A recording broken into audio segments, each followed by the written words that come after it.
Kakinada Gudarigunta journalist కాలనీలో వేంచేసిన శ్రీ రమ సహిత సత్యదేవ మందిరంలో మహాశివరాత్రి సందర్భంగా ఉమాసాంబ శివలింగానికి విశేష పూజా కార్యక్రమాలు మాధవ పురోహితులు యాతగిరి మద్వేష ఆధ్వర్యంలో ఘనంగా నిర్వహించారు. తొలి పూజను శ్రీ ఉత్తరాది మఠాధీశులు శ్రీ సత్యాత్మతీర్థ స్వామీజీ పేరు మీద నిర్వహించగా అనంతరం మధ్వ గృహస్థుల గోత్రనామాలతో ఏకాదశ పళ్లరసాలతో పాటు విశేష అలంకరణ కార్యక్రమాన్ని మద్వేష్ చేశారు. ఈ కార్యక్రమంలో హైదరాబాద్కు చెందిన Lakshmanarao, Jagirdar Prem Kumar, Praveen Nandagiri, Nandagiri, Lions Elite Club సభ్యులు కవికొండల వరప్రసాద్, మందిర నిర్వాహకులు డాక్టర్ యాతగిరి పరశురాం, తుంగమణి మౌనిక, రమామణి, రఘోత్తమ వెంకటేశ్వరరావు, మంగమ్మ దంపతులతో పాటు అధిక సంఖ్యలో భక్తులు పాల్గొన్నారు.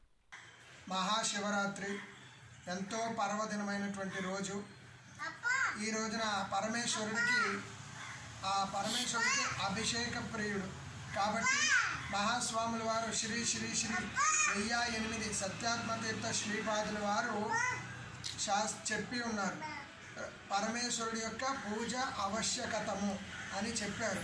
ఆ ఉద్దేశంతో ప్రతి ఒక్క మాధ్వగృహస్థులు కూడా ఈ యొక్క మహాశివరాత్రి పర్వదినం రోజున ఈ సత్యదేవ మందిరంలో ఈ పరమేశ్వరుడికి ఏకాదశ ద్రవ్యములు అనగా 11 ద్రవ్యములతో రుద్రాభిషేకము, రుద్ర ప్రశ్న చమక అనువాకముతో 11 ద్రవ్యాల అభిషేకము భక్తుల యొక్క గోత్ర నామములతో చేయడము జరిగినది.